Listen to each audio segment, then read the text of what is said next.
and welcome to Business Television India. I'm Fatima Mahdi and you are watching Financial Planner. On the show with me today is Bharat Rathore. He's the Executive Director of Anand Rathi Private Wealth Management. Welcome to the show, Bharat. Wonderful to have you on air with us right here.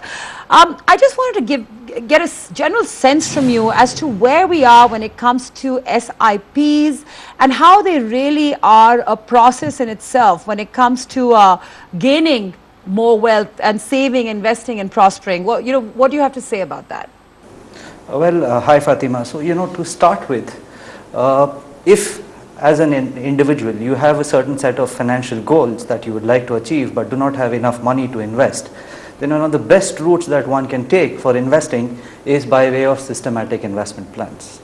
Systematic investment plans are something wherein you invest your money on a regular basis for a prefixed timeline and a prefixed amount. There are a set of things which are beneficial and why one should look at investing into SIPs.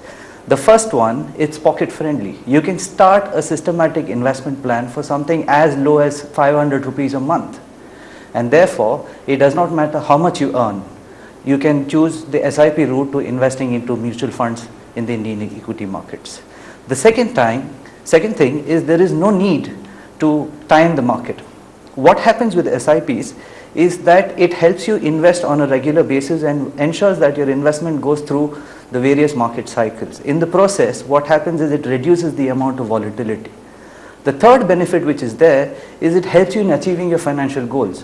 One can, in very simple terms, calculate what is the amount of money that they will need to invest on a monthly basis with a prefixed rate of return, and basis that choose a particular mutual fund scheme basis the risk appetite they have and start investing on a monthly basis. The fourth benefit that is there of an SIP is that it helps you in achieving your financial goals. How? One can calculate what can be the amount on a regular basis and see what is the kind of rate of return that you want and keep investing. The other aspect is you capitalize on the power of compounding. If you were to choose to invest 10,000 rupees every month for the next 20 years, you land up investing 24 lakh rupees. But because of the power of compounding, what you have as a corpus at the end of 20 years is roughly about 1 crore. The fifth benefit of an SIP is that it benefits novice investors who are new. What it basically does is it helps you in selecting a right scheme, investing on a regular basis, and helps you get in a certain amount of financial discipline because it forces you to invest on a regular basis. The next benefit is it's got a lot of flexibility. If you would like to change the timeline of your predefined investment, all you need to do is send out an application to the necessary fund house telling them to change the ECS date. But mind you that you have to do this at least 1 month in advance. And the last is that you leverage on Rupee cost averaging. The technical term for systematic investment plans or SIPs is Rupee cost averaging. What you'll end up doing is because you keep investing at different price points, what you get is that you average your cost of purchase. In the process, what happens, you accumulate larger sets of units, and because of the power of compounding, you get to create larger amount of wealth over a period of time.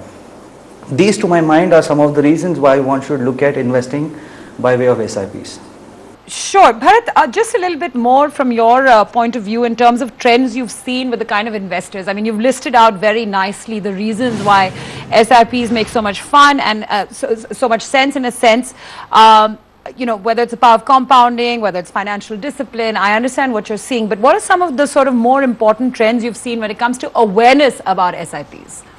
Well, I think over the last few years, the amount of awareness which has increased with investors. I think there should be more awareness that needs to be created among the millennials who've just started working, because the earlier you start investing and doing SIPs, the probability of you making larger amounts of wealth is going to be better.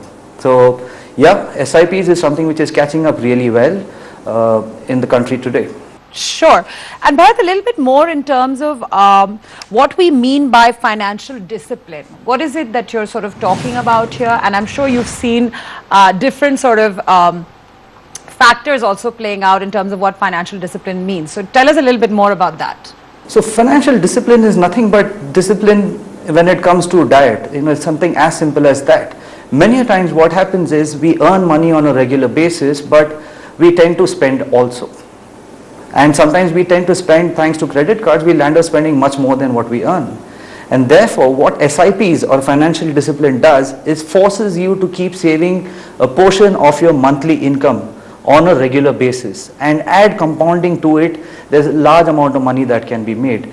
And once you start off with SIPs and do this on a regular basis and see the kind of benefits which are there, it helps you and encourages you to invest more and save more. So that's how it brings in financial discipline, and that's what financial discipline is. It's just like following a diet.